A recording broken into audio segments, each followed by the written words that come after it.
that, I'll turn it over to any questions. Marty. Marisa, you talked about the change in the political dynamics in Iraq as a result of the increase in U.S. forces and the surge. And I think most people agree that this was a positive aspect of the past year and a half or so in Iraq. But that also focuses on the balance between the use of military power and the ability of the Iraqis themselves to work through political reconciliation. We've seen, I believe, that in the lessening of violence, that occurred not only because of some political reconciliation, but also because of the Americans' credible capability to coerce the Iraqis to do what we'd like them to do or support the government of Iraq. As we look at the Obama administration coming into power next week and the 16-month time frame of the removal of U.S. forces from Iraq, you talk about the possibility of parliamentary coalitions. How much, what is the likelihood of those parliamentary coalitions coming together and bringing about the political change that needs to occur with the absence of U.S. forces? I think currently, or the political dynamics in Iraq are already on a path where, at least in my opinion, the presence of coalition forces is, or the influence of coalition forces is diminishing more and more. So you believe it's self-sustaining then? I believe that there are dynamics at play that are separate from the presence of coalition forces. I think that there's some shifting going on, particularly as Maliki is rising, as the Iraqi security forces are becoming increasingly better trained and capable.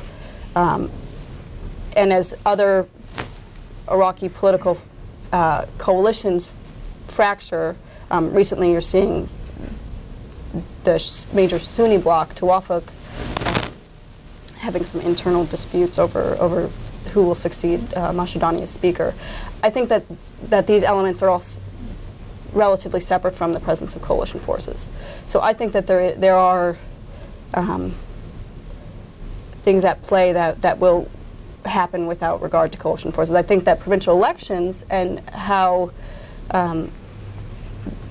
they're seen, what the outcome is, and how they're perceived by Iraqi civilians and voters will have a great effect, and what coalition forces are seen and what their role is in those elections. I think in that way coalition forces can have a direct effect on politics. But I think that there already are other dynamics at work that, as they keep moving forward and as U.S. forces draw down on the current timetable, I don't see them as being one of the primary drivers of politics like they were, say, even just a year ago, or I should say an enabler of political progress.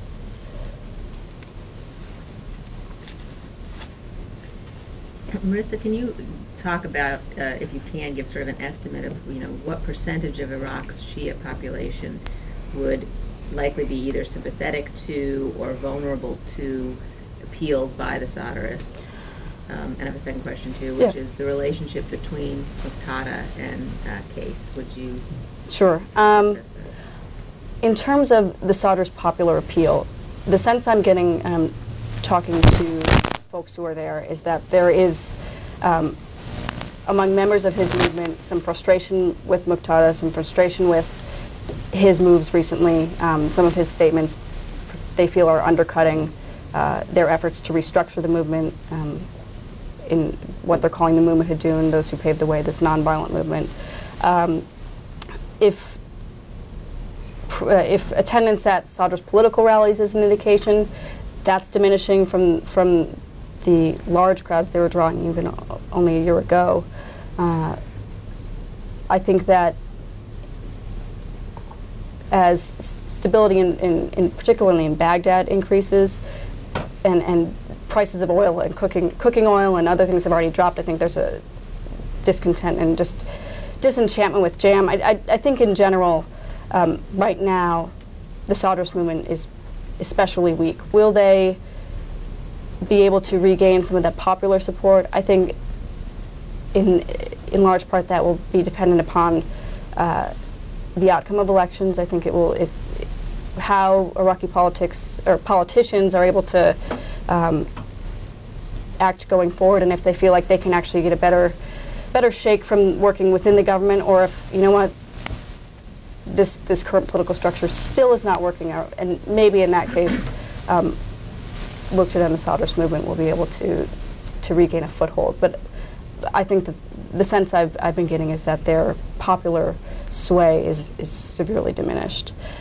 With regard to Muqtada and case, that's a very interesting question, particularly because it's likely that Case Ghazali, when he's turned over to the Iraqis with the detainee process over the course of the year, his future is uncertain. I don't know if the Iraqis will still detain him or if they will release him.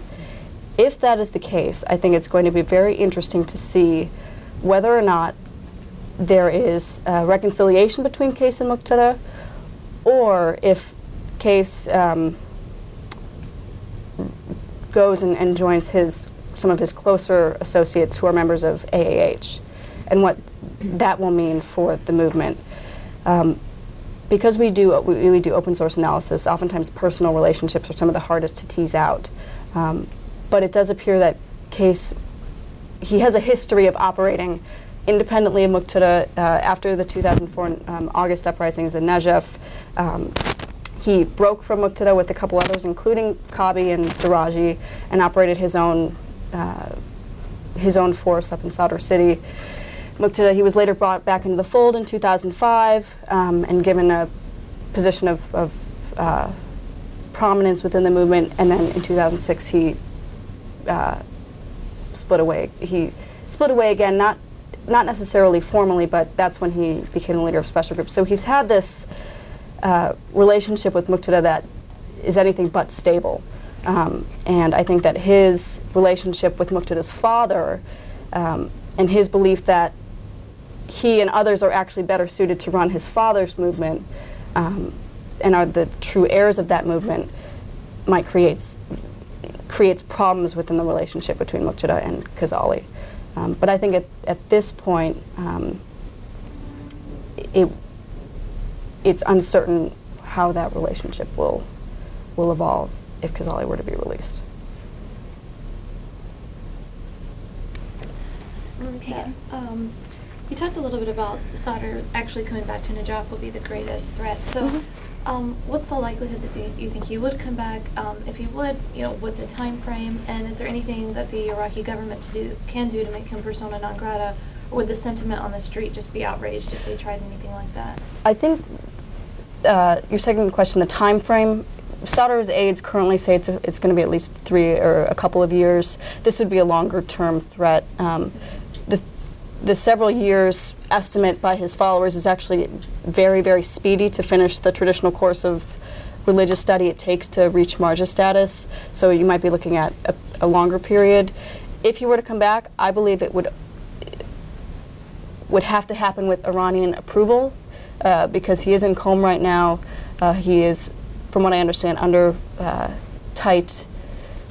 He's closely watched, and like many in the Iranian regime, particularly of his status, I don't believe that he would be able to act without some Iranian say in what he's doing. So if he were to return, I think that there would be an implicit approval on the part of the Iranians for his return.